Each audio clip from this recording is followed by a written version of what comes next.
Welcome to the Future of Truth at Brainwash Festival, where we challenge you to think about the state of the world. This is the third event in our series today, after the Future of Existence with Toby Ort and the Future of Meaning with Jeremy Lent.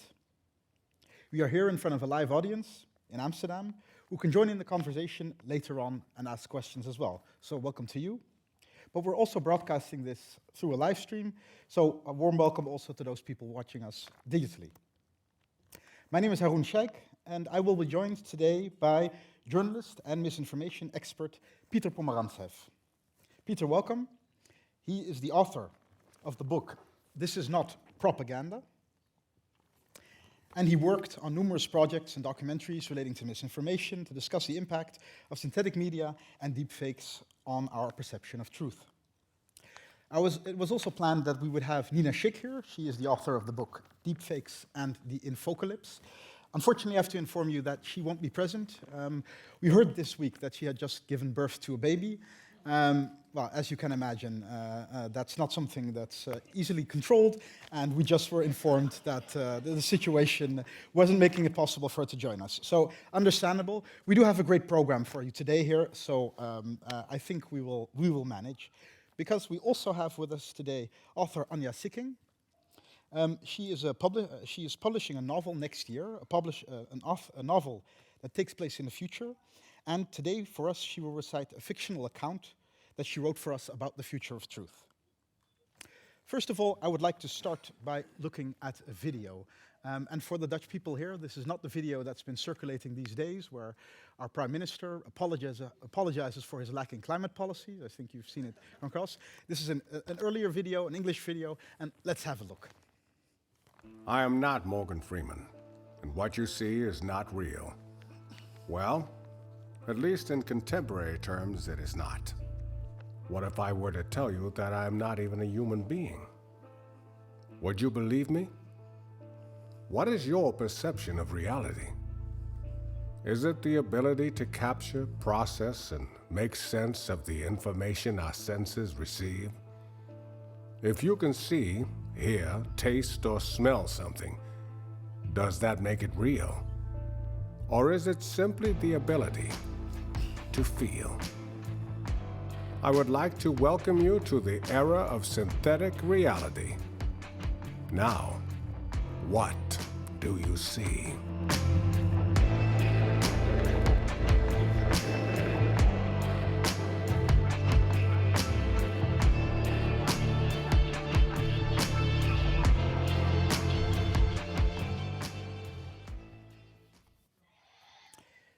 This video, This Is Not Morgan Freeman, was created by Bob de Jong.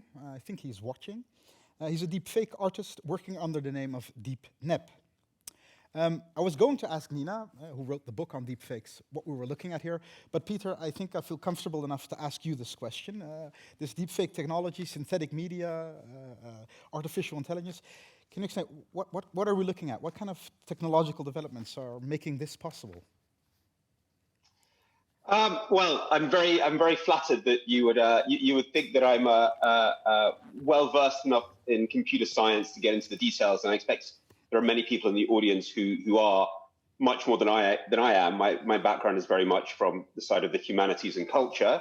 But you know, it's funny. I just finished reviewing a book for The Guardian all about deepfake. So I have just literally read a book about this, and without boring you with the technology. You know, you sort of break an image down into lots and lots of little bits, into lots of little static moments, and then a program, an AI program, then kind of models the various expressions. So all you need is around, I think, 60 to 90 seconds of actual footage of a real person, and then the computer program does the rest. What's so interesting is actually how easy it seems to be. So in the book I just reviewed, it hasn't come out yet. The journalist sort of goes online and finds a deep faker who will, you know, for $200, will make him, like, you know, a 3-minute video of him making love to Scarlett Johansson. Most of the deep fakes that deep fakers are requested to make are pornography.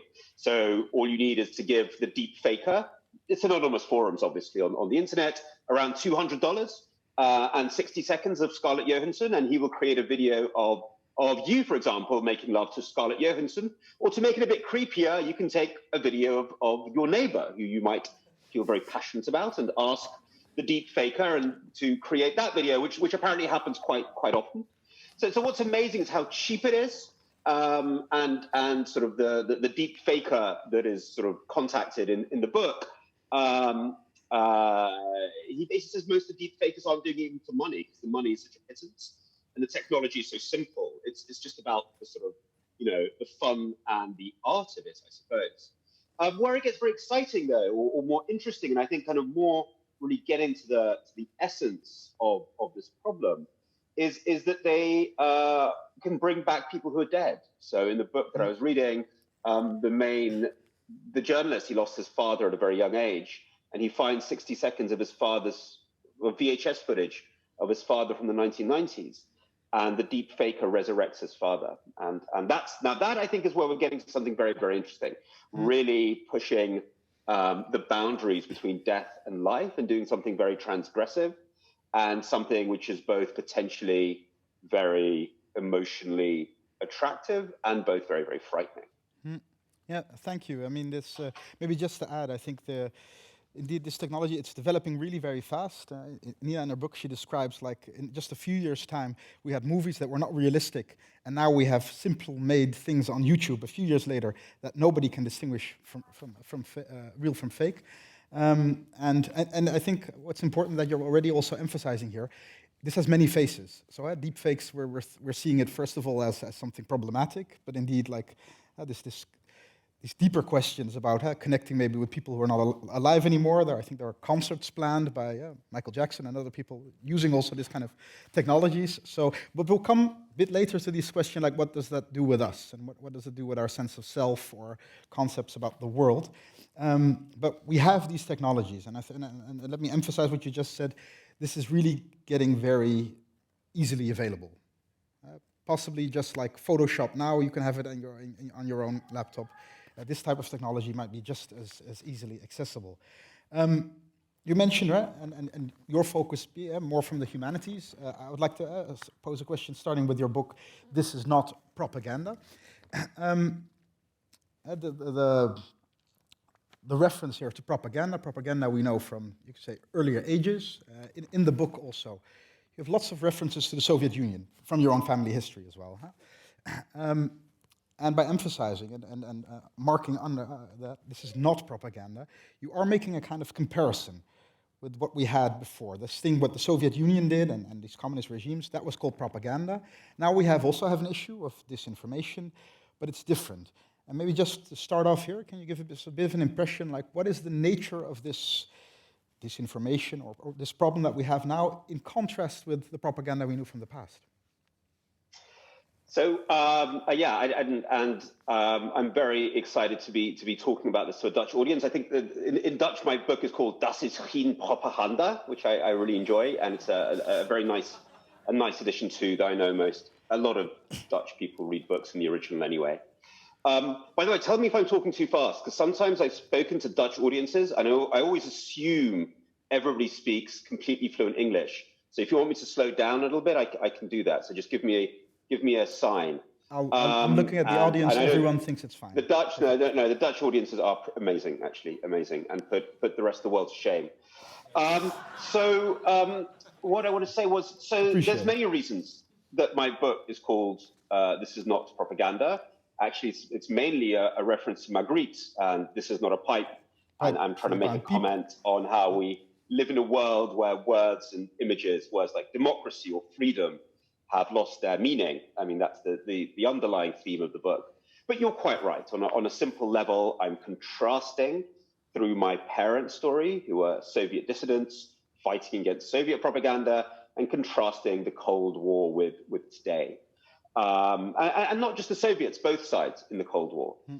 Then both sides were trying to, enforce their ideology, whether communism or democratic capitalism, trying to prove, using evidence to prove that it was better. These were Enlightenment ideologies. You had to use evidence to show that they were successful. Communism especially claimed to be scientific and was very wedded to the language of evidence. Democratic capitalism, of course, also seeing its roots in I suppose 18th century Holland. But and the idea in terms of controlling people was through censorship. You limited the space. You tried to suppress truth. Truth was important. You wanted to censor it. And freedom meant the battle of freedom of expression against censorship. And all those things have been turned on their head. These days, a lot of regimes don't just try to censor or squeeze the information space. They overload it through digitally enhanced disinformation, through this avalanche of cyber militias and online mobs and troll armies and so on and so forth. A lot of which are computer generated, and kind of just drown out the difference between truth and untruth. And you have leaders who no longer really try to enforce an ideology. They just try to spread confusion, or even like Trump or Putin say, well, truth doesn't actually matter. That's yesterday's game. We don't need it anymore. So in that sense, it's changed. Something's changed in the cultural priorities, and something's changed very obviously in the technology. Mm-hmm. Yeah, because I think there are really very interesting contrasts you make in the book, and you've mentioned a few here. One really made me think of something that the German-Korean philosopher Byung-Chul Han, sorry, I'm a philosopher, so if there'll be more philosophy references here, my apology for that. Good. He describes, he's walking away. That's what happens if you tell people. I shouldn't tell people I'm a philosopher. I know that's. It's okay. I just ran and throw up. No, I just want to see. This happens all the time. Don't worry. This happens all the time. As a philosopher, we're used to this. But anyway, am I coming through a bit dark though? Do you want me to switch the light on? That's what I was trying to do. Or am I okay? For me, it's fine like this. Yeah. Okay. So. I look like a deep fake. I'm kind of half dark. Who am I talking? Sorry. This would be a very cool twist if at the end you go, that wasn't Peter Pomerantsev. This is not propaganda. This is not Peter Pomerantsev, and I'm not Haroon Sheikh. Yeah. Okay. So, and you're not real. Okay. So, trying to go back to the philosophical theme. So what Byung-Chul Han he argues, he says, well, we're moving from a society based on negativity to one based on positivity, for which he means that past society, we had all kinds of forms of scarcity and forms of negativity that impacted us, and that was the form of oppression. That was the form of societal problems. So it was lack of food, lack of information, lack of space for people to move freely. What we're having now, actually, is that, he argues, we're moving to a society of positivity, where basically our main problems are following from an abundance of all these things. So we're overeating ourselves, and I think that's what you're showing in your book also a lot. It's not that they're saying, we're not doing anything, we're not torturing people, the footage is out there, but we're just overloading them with all kinds of other information, drowning it out. So instead of starving us of information or starving us of data, we're actually drowning in it, and in that sense, being neutralized. Would that be correct to see it that way? Yeah, I mean, and I've heard this Korean philosopher quoted in conjunction with my work before, so I think that's very apt. Yes, indeed, in the small space that I work in around information, that's exactly the terms we use. We talk about it as the shift from an environment of information scarcity to one of information abundance. And the great challenge is that a lot of our kind of axioms and formula that were meant to guarantee a democratic information environment, or I mean, you're going to use a word that philosophers I know have a lot of fights about, a democratic public sphere, were based on an old principle. There was a scarcity, and therefore what we needed was pluralism, what we needed was freedom of expression, and what we needed was truth. And that we lived in a marketplace of ideas where the best ideas would rise to the top. And all those metaphors and all those principles, I wouldn't say that we need to throw them out, but they're clearly lacking today. They're clearly not enough to guarantee a democratic information environment and a public sphere, and they have to be rethought, I think. And that's the big challenge that we're at. And so far as societies, we're really, really struggling. I mean, essentially what we don't understand, to throw it back to the philosophy, is the relationship between information and democracy. Yeah. And if we're going to get very academic, we probably need some sort of new social science to approach it. So we're I would like to get very, back to this very in a moment. uncertain place. Yeah. Sorry. I would like to talk more about this relation to democracy, what's happening here. I would like to get back to that in a moment. Just a bit more on, because I think this contrast that you make, I think it's very informative for us, because with all the problems we're facing now, we do have this reflex of saying it's just like the Nazis, it's just like the oppression of the past, and you really make all these clear distinctions, like that's really different. And there's another one I really like to bring out, which I find is really interesting, because if we look at especially the radical right coming up, often that same comparison is made. They're using the language of Nazism. That's what they're planning. And you make interesting observations. You say, well, that's actually not what they're doing. And they know this very correctly. Actually, these radical right programs, they're actually using the language of emancipation. It's by arguing for freedom of speech. That's the way they have an exclusionary project. That's the way they incite xenophobic hatred, but not by saying, well, we're the superior race, but actually using the language of liberty. Would you say that? And what does that mean? I mean, if we, because the easy way is to say, well, okay, we should fight against this Nazist impulse in society again. But if it takes on a different shape, how to deal with that?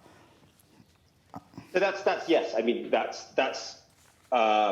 exactly what they're doing, and you know, you can look at examples like the identitarian movement in Europe, who will talk about the need to, the arguments they make for the need to re-emigrate all Muslims. That's their big campaign, that all Muslims should leave Europe. It's a completely fascist aim, but they do that in the name of protecting feminism and liberal values. Or there was one of these awful mass shooters in America who went into, I think, a Walmart and shot up a lot of, a place where he thought there were a lot of Hispanics. And the argument he made in his letter, that he made before he did his manifesto, before he went and did this horrific crime, was he was doing it to protect diversity, because intermarriage between races meant that all the races were becoming one, and he wanted different races in the world, so therefore we must stop intermarriage, but doing it in the name of diversity. So yeah, you're quite right. And really hacking, what they're doing is hacking the language. And I think if we talk about the great metaphors of our time, I think hacking is really one of the great metaphors of our time. And in that sense, we live in a very different world to the Cold War. Hacking literally is what we live with all the time, as a fear of cyber attacks and online crime. I suppose deepfakes are a form of hacking of reality. Clearly, we have a hacking of language. And in that sense, I suppose the first symbolic act in this history of hacking is 9/11, which is an act of hacking, taking airplanes and, sort of bursting them into the Twin Towers. So I think there's something to explore about hacking as a kind of a leitmotif of the world that we live in, which, I'd love to ask a philosopher about what that means. I don't know if you know any philosophers, but maybe there are some here who can continue that. But what do we do? You asked a different question. What do we do? So listen, my book is about, for those who haven't read it, which I'm amazed if nobody's read it. If nobody's read it in the audience, I'd assume everyone has. But just in case nobody has, the book is based around the present and the past. So the book goes back to my parents' story and then back to the present, contrasting it. But at the end, they do fuse. I do find something similar between the 20th century and the 21st. It's really underlying this technological change, underlying the kind of ideological shifts. There is something which is very similar, which is, I suppose, totalitarian psychology. I don't know if that's the best word to use it. Because underneath all of that is actually something much, much, much older, which is older than the 20th century, older than the 19th, and really, really, I think, quite fused into religious thinking and moral thinking. So it is actually the new version of a very old game between a type of identity that is exclusionary and aggressive and wants to destroy others, and a different model of identity that allows for pluralism. So look, everything's changed, but down below, everything is actually the same. Everything. Yeah. Clear. No, yeah. So you make these distinctions, but and that's of course what you do. Bringing these stories, contrasting them all the time, is showing us a strong similarity, and that brings us to this question of what it means for democracy, which should then be on the open side, the side that tries to work against this totalitarian psychology. That's our most important institution for that.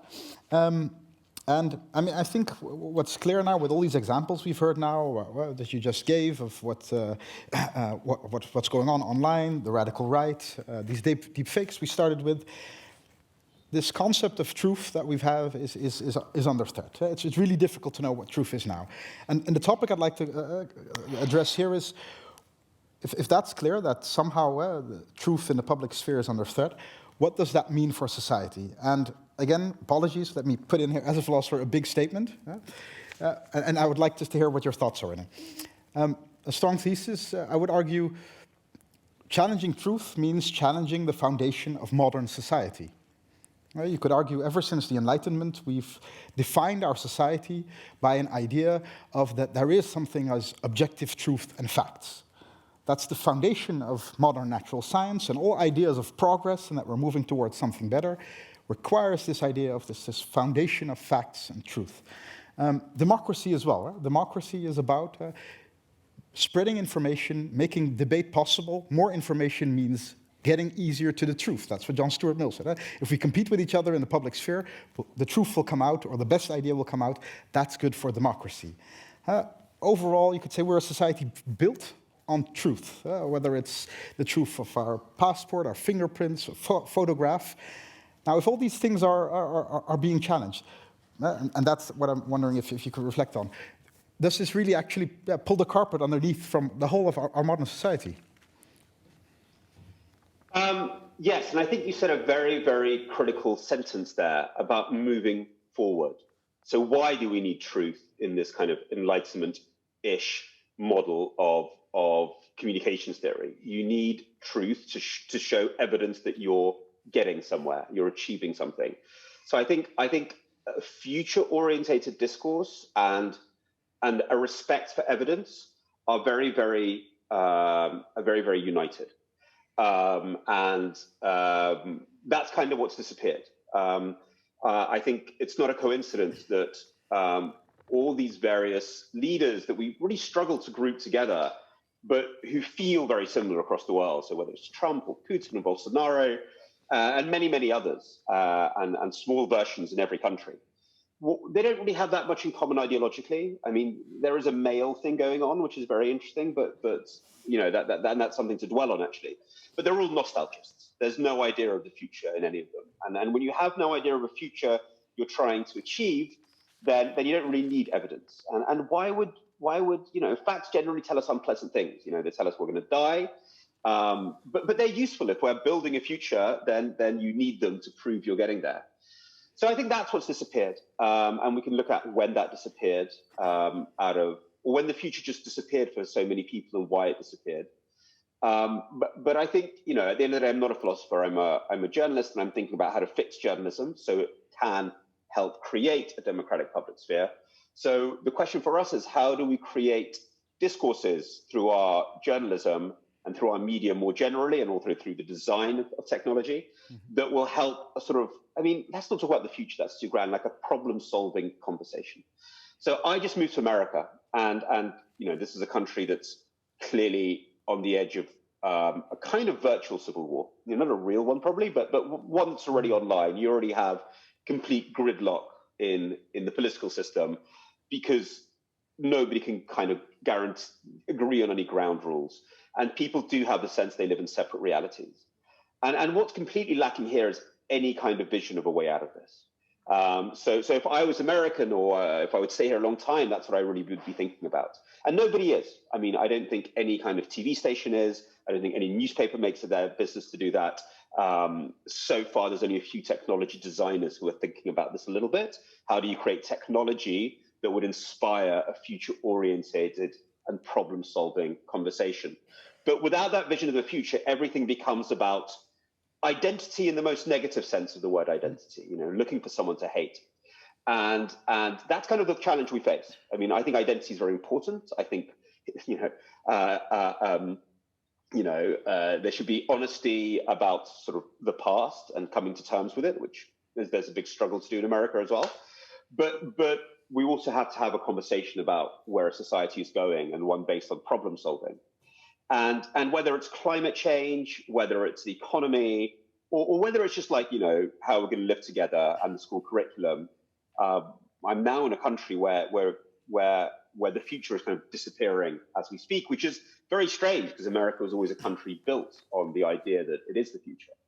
But the American crisis is very sharp. But I've lived in Russia, where any kind of conversation about the future disappeared in the mid 1990s.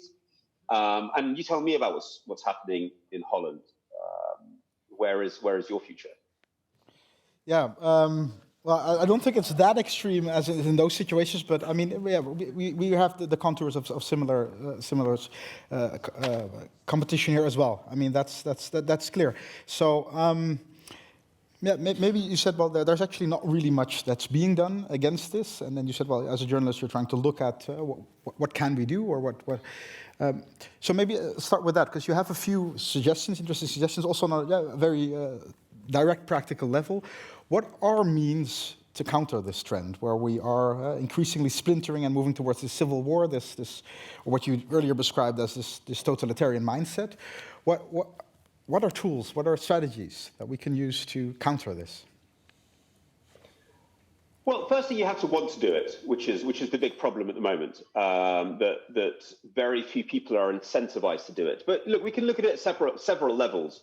We can look at it at the level of the design of technology, and there is an interesting movement, especially in the US, but also in Taiwan, I think is a very good place to look at, and Estonia, for kind of technology whose aim is to create these more productive democratic conversations. And I mean, I'll give you a very well-known example, which is limited, but still interesting to look at, which is in Taiwan, the model of V-Taiwan, virtual Taiwan, which is a set of initiatives, the most famous one of which basically is a kind of an online platform for debate, a kind of anti-Facebook, where you're rewarded not for saying the most polarizing things, but you're rewarded for saying things that will bring different points of view closer and closer. And at the end, starting from very contentious positions, sort of the algorithm finds commonalities in different arguments and finds a consensus point. And they've used that to resolve disputes like about taxes for taxi drivers. So it's a way of creating a public forum, a public discussion. The technology is geared towards finding a solution. And then that feeds into the political lawmaking. So instead of Facebook or Twitter, which is designed to make people, split into aggressive binary groups, here the whole design is towards a better conversation. So we have to think about this on the level of design, and there's a whole movement in the US around civic tech.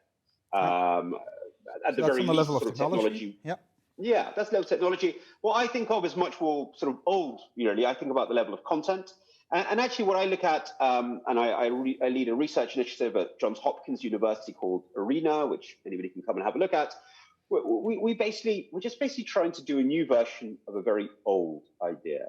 And it's an old idea probably best expressed by Lord Reith, who created the BBC in the 1920s, in a very similar landscape to today, with dictatorial powers and polarizing tabloids, controlling media. And they said, no, radio, he was talking about the radio in the 20s, should be there to create the ancient Greek agora in a new way.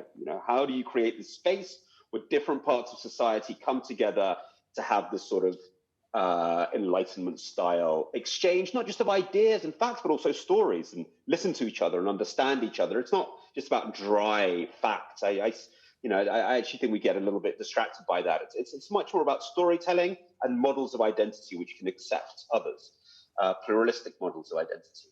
And so, we think, how do we do that online? We're not in the radio age. We can't have one radio that kind of dominates. We're in a completely different dynamic. And our vision is sort of a new generation of civic media who get up in the morning, every morning, thinking, how do they bring together diverse groups online? How do you create content that reaches antagonistic groups? How do you understand more about these groups? How do you engage them through various sort of interactive activities? But also, we do a lot of social research, a lot of focus groups, a lot of interviews, trying to understand the anxieties and the traumas that people have that lead them to want to listen to a Fox News or lead them to want to, indulge in Kremlin propaganda, because people choose to do this. They're not forced to do this nowadays; they choose to. And we often find that there are sort of 17% of Nazis out there, and no, we're not going to integrate them, and our job is actually probably to isolate them. But there's a lot of more people who are not, and they feel alienated by mainstream media for many reasons, not all of them stupid reasons. And they do want to engage, and there is a way to engage. You just have to start listening and talking and understanding. And I suppose on a very simple level, we're in kind of a race to understand audiences better than the propagandists. I always compare it to the difference between a psychotherapist and a cult leader. Both of them want to understand audiences. Both of them want to understand the underlying vulnerabilities and fears that people have, and the traumas they've gone through. But the cult leader and the propagandist will then use that and manipulate that to make people addicted to them and subject to them, while a psychotherapist will try to bring that into speech. So we've been doing a lot of work in Eastern Europe, in Ukraine, for example, talking to people who might feel very drawn towards Kremlin propaganda and trying to understand what is it that attracts them and why do they feel alienated. And there is, these are problems that people like Svetlana Alexievich have described beautifully in her fiction. In Eastern Europe, we're talking about all the traumas of the 1990s, where people lost their sense of self and their identity, and now conspiracy theories and aggressive Kremlin propaganda replace that. But if you start talking to them about those experiences, and start making films about that and start making cultural products around that, then they're very attracted by that, and they are ready to have a rational conversation if you approach it in the right way. So lots of stuff like that, and hopefully starting work in the US, which is more screwed up than Eastern Europe, I'd say, because at least in Eastern Europe, there's bad oligarchs and evil hostile states who are doing this. In America, they've really done it to themselves. So it's kind of worse here, I'd say. In that sense, it's worse. Yeah. You mentioned the dealing with this identity issue. I'd like to come back to that in a moment, a topic you raise in the book. There's another thing, a more concrete strategy, an analogy you make that I find quite interesting, that you say we could learn from de-radicalization in regards to religious radicalization, or at least you give some examples of what is being learned or done there. And I was wondering, is that also something that then was done for a niche within society, that maybe as a whole as society we need some kind of de-radicalization programs? Yes and no. Because at the end of the day, if we're going to get very specific, if I understand it right, and it's not something I ever worked on, but I have interviewed lots of people who did, at the end of the day, success and failure for de-radicalization was like how many people joined ISIS, or how many people didn't go and blow themselves up after an intervention. So you're dealing with kind of violent extremism. What I'm talking about here is much more mainstream. The 40% of Americans or the 35% of Americans who think the election in the US was stolen, it's not about violence. So you're really talking about something much more in the mainstream of society, and we can't take stopping violence as our indicator of success. So in that sense, it's very different. And most of the de-radicalization initiatives were very, very one-on-one. It was like somebody reaching out to a single person who they felt was being radicalized, might get into terrorism. I am interested in mass media, and I'm interested in the public sphere. What we can learn, though, is this trying to understand the roots of the cultural roots and the social roots of the crises that create the potential for extremism. If we're talking about, Islamic extremism, one of the characters in my book is somebody who was a political Islamist, a member of Hizb ut-Tahrir, a quite leading member of Hizb ut-Tahrir in Britain, and now does the opposite, now drags people out. And talking to him, his experiences of being a second-generation immigrant in England, but never fitting in, always feeling that, he's still a Bangladeshi in England, but at the same time, when he goes to Bangladesh, he's English and not really having a country. And then political Islam, which is the idea of having an Islamic state, becomes the kind of state where he thinks, the country he thinks he might fit in one day. So those are things we can definitely explore. Those kind of deeper experiences that create the environment from which radicalization can then develop. Mm-hmm. Just before you mentioned, and that'll be the final question I'll pose now, and then I'll go to the audience and ask, see if they also have questions to ask you.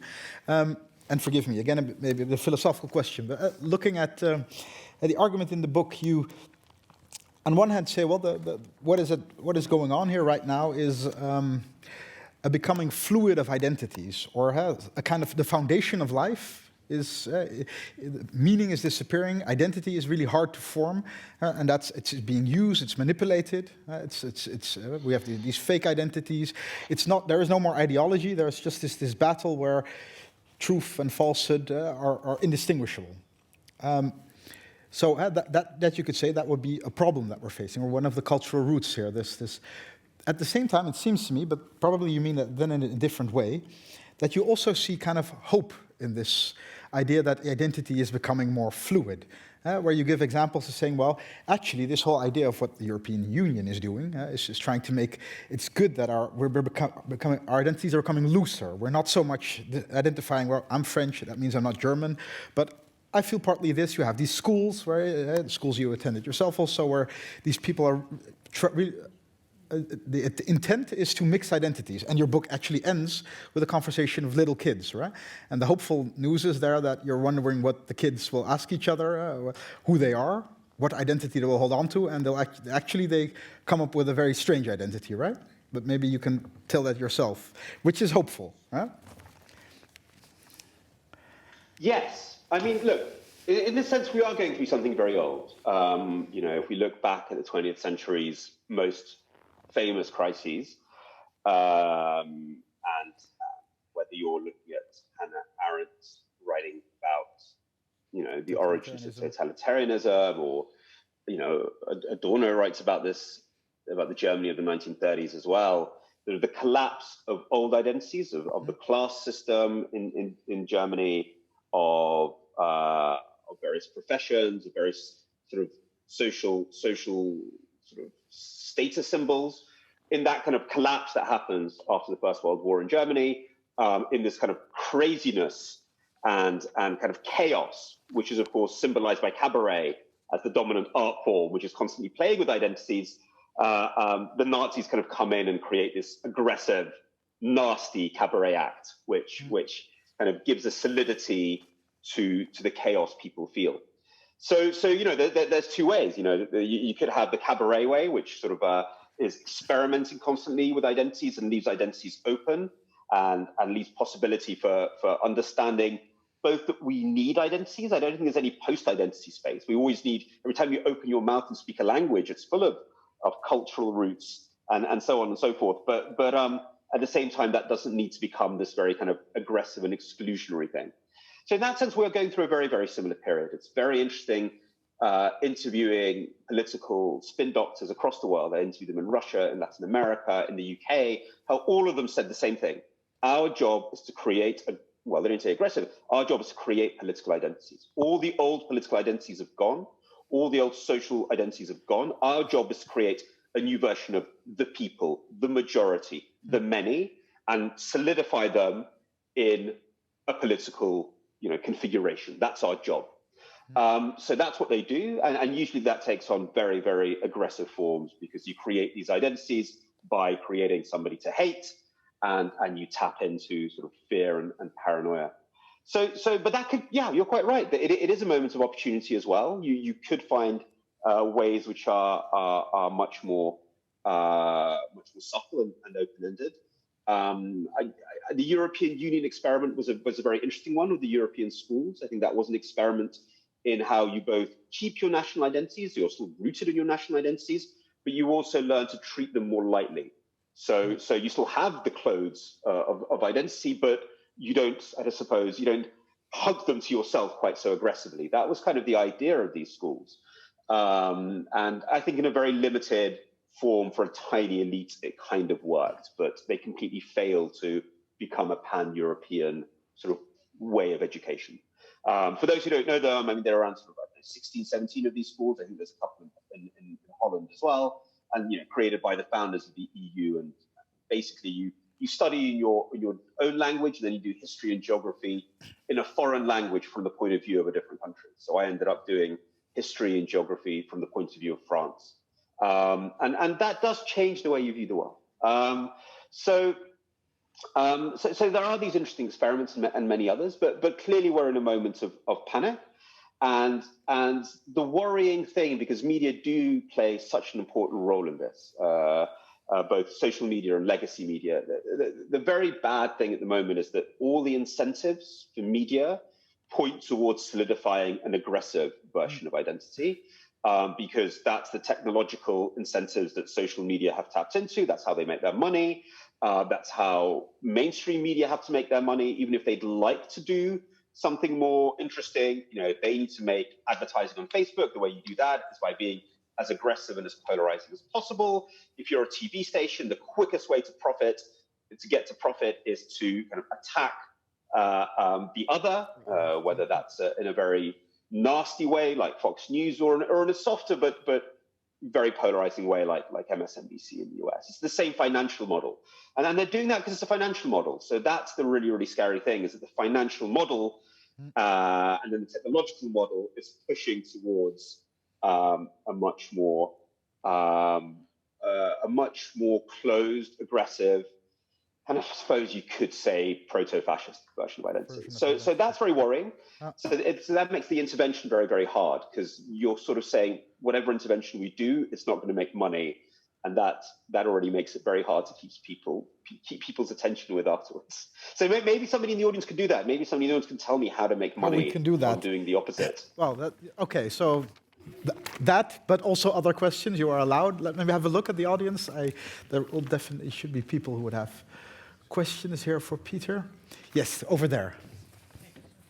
Hi, thank you so much for your intervention. I really enjoyed it. I have really one question, and that kind of builds on the fact that you said, we're talking about the truth. We, in a previous panel, discussed how science has this discourse that there is the truth, even though science constantly evolves and constantly finds out new concepts. So that what is considered true changes over time. And then you just said social media and legacy media, they thrive on extremes. What I did not hear you touch upon is, as far as you considered the marketplace of ideas, is that freedom of expression, and maybe this is my human rights background shining through, but freedom of expression does not mean freedom of consequence. And I think that's a concept that we really need to further explore, because there is this idea of, okay, you have freedom of expression, but at the absolute far, and I'm really talking about the far extreme of freedom of expression, we have incitement to genocide. And there is a very large sort of field in between where we talk about hate speech, where we talk about all sorts of intolerance that actually, in a criminal law sense of the point, is yes, free speech, but you're not free of consequence. So I'd really like to hear both of your opinions on how we integrate that. So I've spent like a couple of years sort of sitting in crowded rooms with human rights lawyers, policymakers, media people, all trying to understand how do we regulate social media. That's kind of been the big regulatory challenge the last couple of years. Now it's kind of coming through in law. And essentially the fight was always between well-meaning liberal policymakers who want to stop disinformation and various types of hate speech, and the human rights people who say you cannot regulate that. And it was very interesting, because two groups of people who are on the same side, both of them see themselves as protecting democracy. Nobody in the room was a violent extremist or a representative of an authoritarian regime. These were all kind of like liberals in different ways, but completely unable to agree. And the human rights people saying, the moment you go beyond speech we've already defined as illegal, so direct incitement to violence, which is defined differently in different countries, and kind of like sexual exploitation, terrorism, the minute you go beyond that, you cannot touch it. And the politicians and the policymakers and the journalists were going, but hold on, this is, what about disinformation? And the human rights people doesn't exist. That does not exist as a legal category. And the moment you create it, where democracy is dead, you're becoming authoritarians yourself. And also the law will not permit it. You will lose this. Yeah, you'll create this law and the European Court of Human Rights will just slap it down straight away. So there was this conflict for a very long time. And the only way we reached a solution was by focusing on one bit of the Declaration of Human Rights around freedom of expression that we kind of always repeat but pass by, which is the right to receive information. We kind of forget about that bit. And I think if you start thinking about that one, then I think we start having a way forward. Because then, don't I, as a democratic citizen, have the right to understand why algorithms are showing me one thing and not another? Don't I have the right to understand which of my data is being used by tech companies to give to political advertisers to target me? Don't I have the right to understand who's directing content at me during a political campaign? None of this you have the right to do at the moment online. All of that is in a black box. And ultimately, let's say, don't I have the right to understand if what I'm seeing online is a bot farm, a troll campaign directed by a PR company or by a hostile state, or whether it's a real person? So not anonymity. Anonymity, I think, is a right. A person has the right to wear a mask in the public square.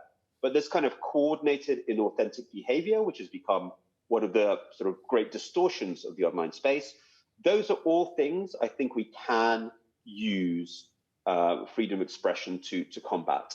But beyond that, I know I've heard clever philosophers tell me that freedom of thought is also part of the Declaration of Human Rights, and one that's always ignored. Nobody knows what it means. It's sort of freedom of thought and assembly.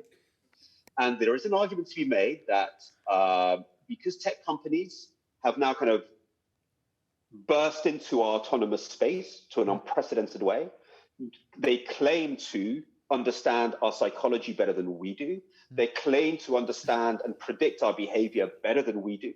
And then they use that analysis to influence us, whether they have entered some sort of space which now influences our freedom of thought. So I don't know if any advances have been made. I think these were French philosophers who were thinking about this.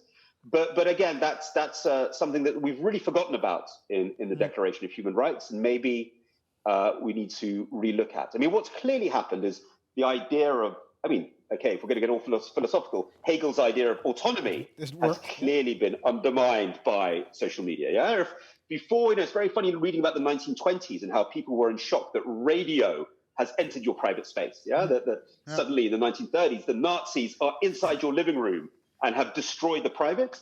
So that was shocking for people in the 20s and 30s. But now where technology is constantly with you, constantly surveying you, there is no autonomy left in you. Absolutely. And that's a very deep philosophical question. But there might be a rights and legal ramification to that we haven't formulated. Yeah, and to add on to that, I think McLuhan said about the radio, it's like the return of the old, the rumors of the old village. It's like the free individual space we had is gone, and now we have like this sound all around us that invades the private space we had in modern societies. And I mean, also to add, I think there are also technologies that really are advancing more in this field, right? I mean, you said, well, getting closer to our personal space. It's artificial intelligence. Really, the attempt now is really to know what you're thinking before you know it yourself, to discern patterns about yourself. There are programs that look at a few minutes of your face and discern like the onset of certain diseases. Right? So you could be acted upon for someone who has a certain disease. Well, you might even not know you have it. Or these technologies that are concerned with like eye tracking. These are also like mini decisions in your head. You're looking at something, you see a person, what are you looking at? You don't know you're making a decision here, but the company now does, and it can act on that. So I think there's a really lot of scary technologies that get even deeper into our head, and they're just getting started here. But we're on this philosophical train, so it keeps going. Let me go again to the audience. Other people would like to pose questions here. Yes, over up there.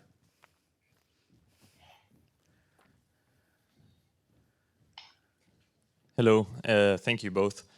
I just wanted to know if you guys are looking to see if there's a strong distinction between developing countries that may not have access to internet as freely and to kind of be able to fact check these realities that maybe we here have the ability to quickly look up and see it's wrong, but like Facebook is free sometimes in developing countries, but internet is very expensive. So maybe you can touch upon that.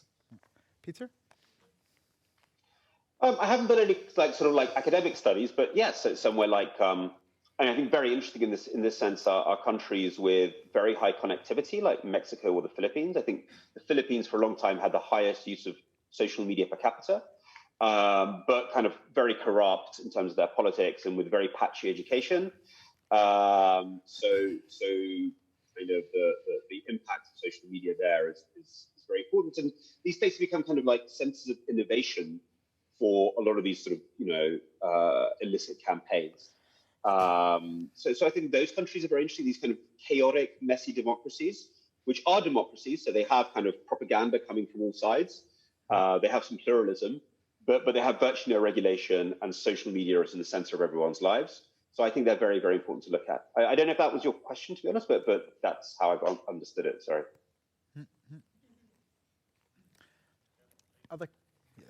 Other questions? I mean, India is another one. Sorry? India is another very interesting place. India have the example where WhatsApp groups are leading to mobs that are attacking people, whether it's Muslims or people who are suspected of being child kidnappers or something. There's just a rumor, and then you get these lynch mobs. And I think that also has a lot to do with what you just mentioned. It's about the weakness of political institutions themselves. And then if you have these social media there, you have even less resilience. If there is not also Exactly, good journalism, exactly. That's what I meant. good enough institutions like law, courts of law, strong police enforcement, et cetera, et cetera. Looking at the time, I think we have one, maybe two questions. There's a question here in the front. Oh, sorry, over there. Peter, when we boil everything down that you just said, from a technology point of view, but also from political points of views, from social point of view, how do you see the future of democracy? What are your thoughts on that? Does it stand to survive even? So it's interesting. When you listen closely to what the gurus of Silicon Valley or the Chinese Communist Party, or even people like Yuval Harari say, there is actually a coherent message that they're putting out. And that is that we are such things as data is made of. That, I think Luciano Floridi, who's a professor of ethics and internet at Oxford, puts this very, very clearly. He basically says that there's been three great revolutions which changed our idea of the human. One was the Copernican, which made us realize that the Earth goes around the sun and not the other way around. We're not the center of the universe. The second was the Freudian, that made us realize that our rational minds are not the center of our being, but our unconsciouses. And the third one is the data one. This is the way he puts it, which has made us realize that actually we are just data, and our data selves and that analysis of that data knows more about us than we do, which is kind of what we've just been talking about. And if you listen to what the people in Silicon Valley say, they're kind of pseudo-intellectual gurus that, when they talk about the singularity, this moment when man and machine meld, the way that, data will be able to understand, predict, and therefore rule society in ways more effective than democracy. And of course, that's the big message of the Chinese Communist Party. Mm-hmm. Centralization failed in the 20th century because it was inefficient and we didn't have enough data. In a world of data, online data gathering, the only model is totalitarianism. That is their argument. There is an argument there. Mm-hmm. And in their recent celebrations of the 100 years of the Chinese Communist Party? Am I right there in my dates? Probably. The party. Yes. Yep. This was very accentuated in their big celebrations. It was very from Mao to 5G. Yeah, not the 5-year plan, but 5G. 5G. And the argument they're making is we will have smarter cities. We will find you the ideal wife, the ideal career. Give us all your data. Privacy is for 20th century losers. Give us your data. We will control everything, but we will deliver success and we will beat this lousy, messy, liberal democracy. And they say the same thing in Silicon Valley. There they just use it for commercial purposes, and they say the same thing in China. And you have a lot of serious intellectuals who agree with them. This is where I plant my flag and sort of say they're fucking wrong. We are not such thing as data is made of. Yeah. Algorithms will not find us the ideal wife. Being human remains something mysterious and out of touch and beyond technological prediction. And yes, the best model that we still probably have is messy liberal democracy.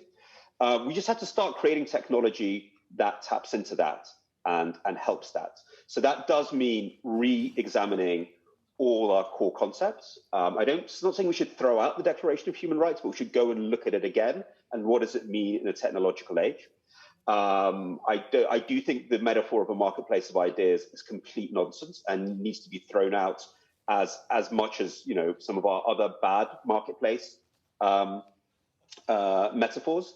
I'm not saying the markets can be very, very good things. I'm just saying as an idea of how the public sphere works, it's obviously wrong. So we do need to go and revisit all our concepts and to think about, in my case, I think about simple things. What is public service media in a digital age?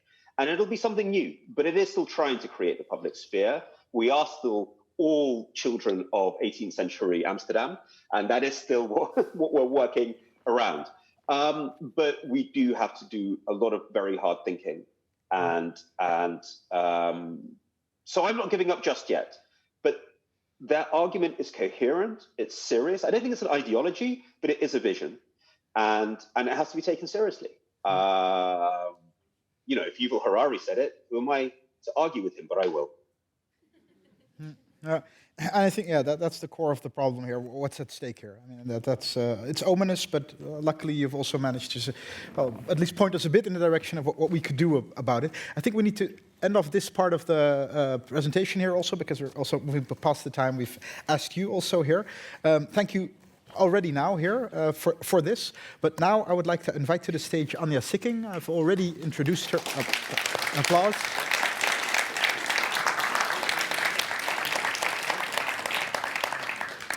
I've already introduced Anja Sicking. She's writing a book. It will be published by Lebowski Publishers, if I'm correct, which will be next year. And now she's written a story for us, so let's have a listen to her. Thank you.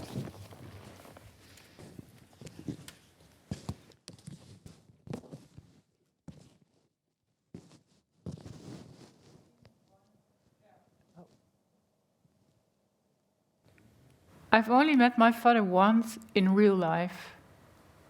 That was in the summer of 2026. I just turned 15.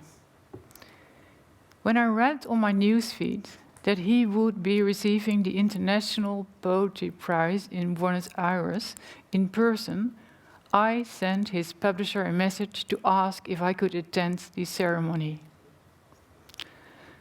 2 days later, his agent informed me that 30 minutes before the program began, my father would be waiting for me at the theater's left entrance. And there he stood when I arrived.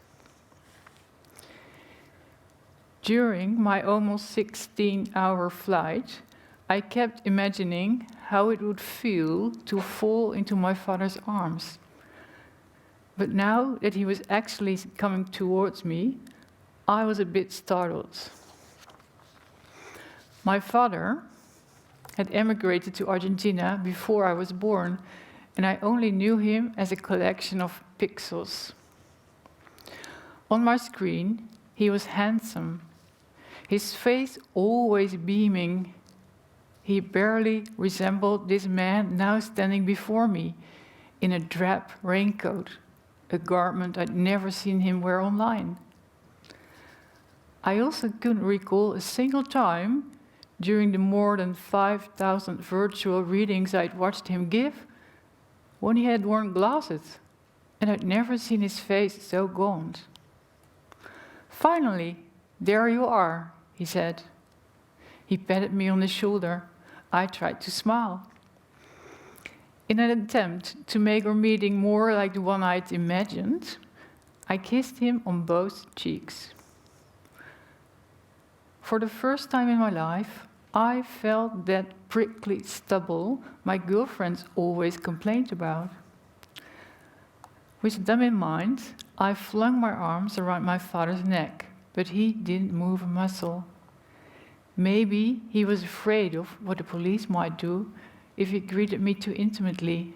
After all, I still was a minor and had a different surname.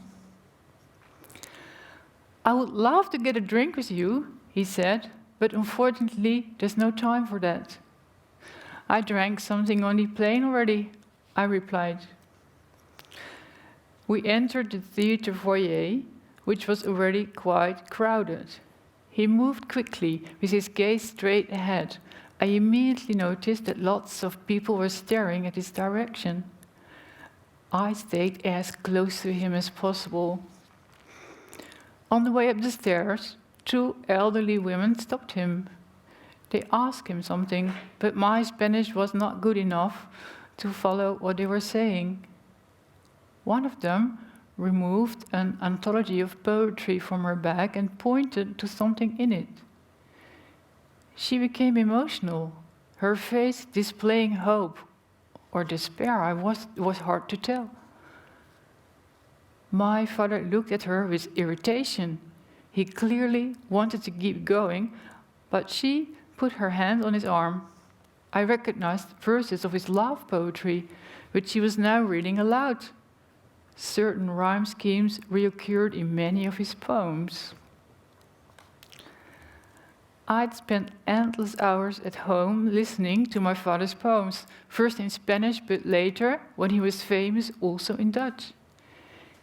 He had published an immense amount of work.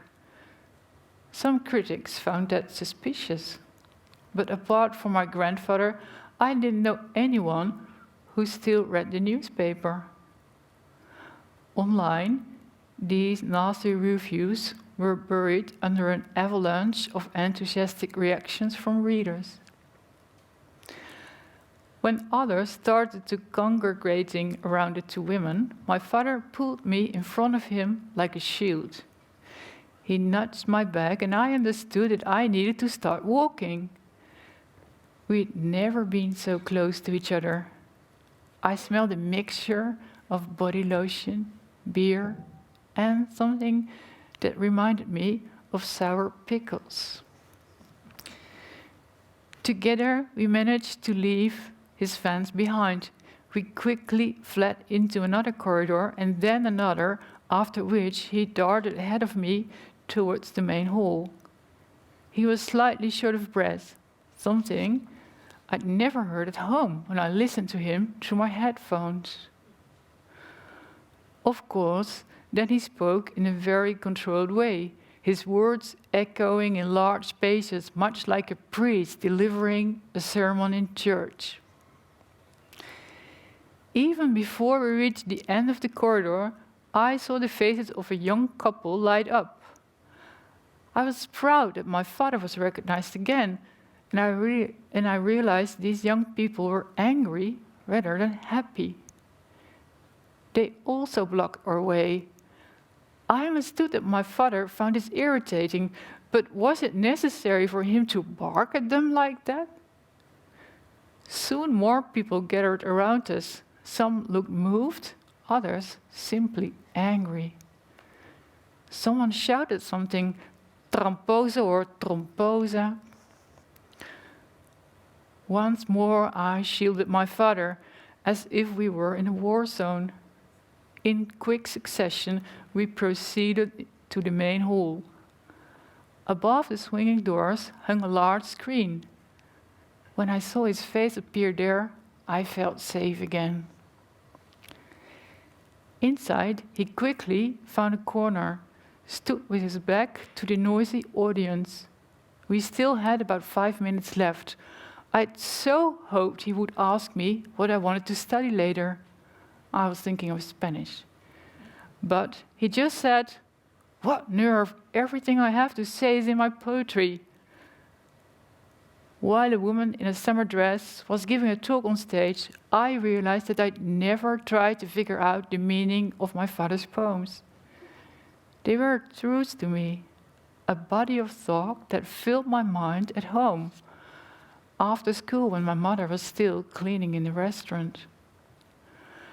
I didn't know anyone who was as incredibly knowledgeable as my father. Whether it was Shakespeare's first love, the cocaine trafficking of the most important political opponent of Argentina's president, or the fugitive wife of a Chinese diplomat, my father could effortlessly write a poem about it.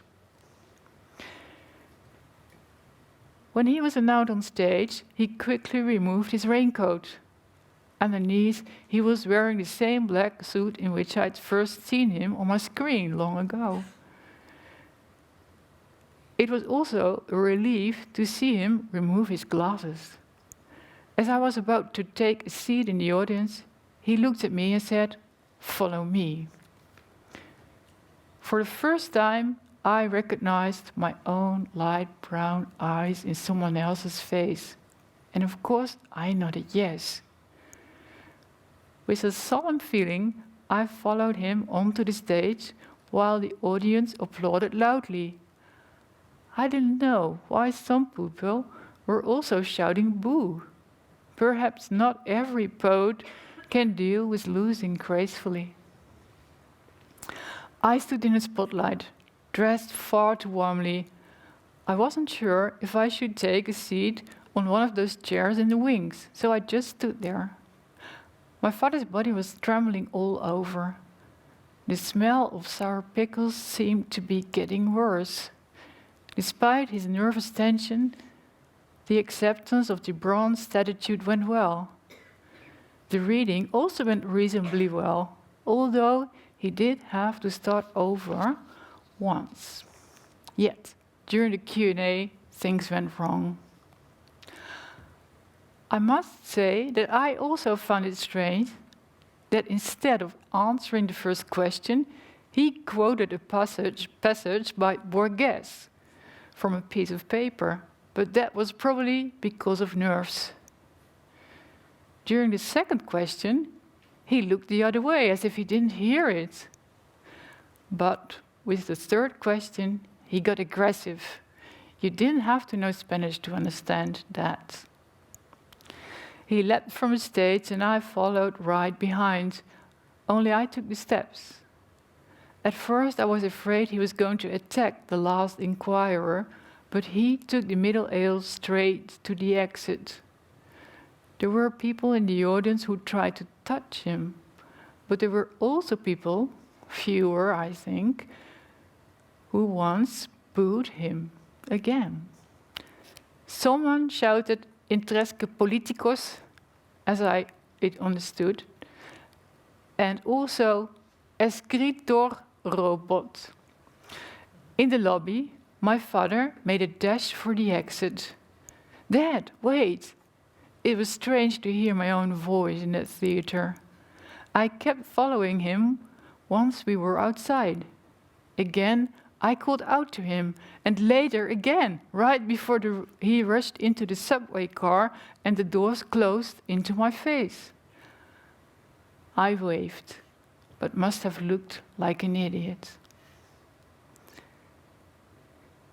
The answers he would have given to the audience's questions appeared on my newsfeed as the plane took off. They were clearly formulated. As we hovered above the clouds, I read a long article about my father's impressive performance at the awards ceremony, which was immediately translated into 27 languages. And just before landing at Schiphol Airport, where my mother was waiting for me, I saw a photo on my newsfeed of my father and me together. He is looking at me with love in his eyes. He also has his arm around my shoulder. I had that photo printed. It's still hanging above my desk. This photo is the proof that sometimes everything is very different from what we see and hear. After all, the earth isn't flat, although it does seem that way when I look outside.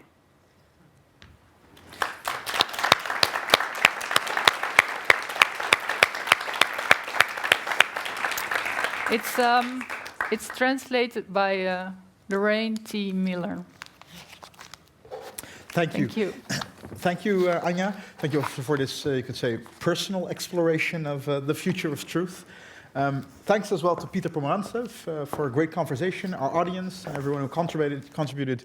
I think we started today with looking at some deep fake technologies, and by way of some philosophical reflections, apologies for that, we really went to the heart of the questions posed to the foundation of our modern democratic society. So it's been a great event all on this together. Thank you all very much.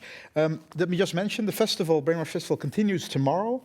And for those who could not get a ticket, they can watch 5 live streams for free with people like Olivier Lang, Jonathan Haidt, and Anna Singh. Thank you very much. Good night.